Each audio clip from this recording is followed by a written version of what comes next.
Okay, we are going to simulate how to get out of bed with a posterior hip. So Karen just had a hip replacement. You can see the incision is kind of on the butt cheek hip area.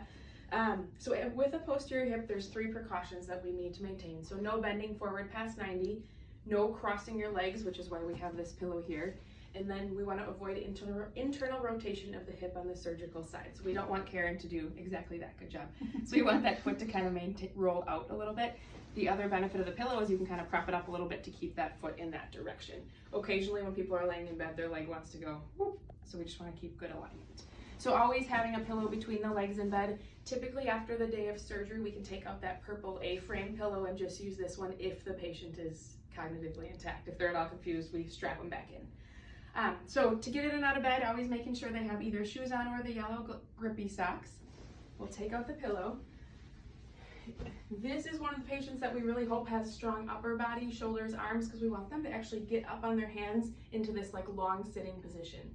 If Karen would roll, she kind of gets into that flexed internal rotated position, so we want to avoid rolling. So Karen, I'm going to have you get those arms behind you. Good, kind of prop up onto those elbows. When you get to this point, it can be helpful to flatten out the bed so she has somewhere to put those hands down. Good. And then seeing where that way, we can go that way. So Karen is now just going to kind of walk her feet over. So we're here to help if we need to. Beautiful. And then pivoting on those hands. Excellent. And then scooting to the edge of the bed. Just notice how she's kind of staying back on her hands. And can you bend forward for me? Show them not what to do. Good. We don't want to do that. So we always want to keep those arms behind you, kind of bracing on those hands. To get back into bed, it's just the opposite. So Karen again is staying kind of back on those hands. She's going to scoot her butt back on the bed. She's also kind of keeping that leg out and down a little bit, if you notice, to avoid bringing it too far up. Excellent.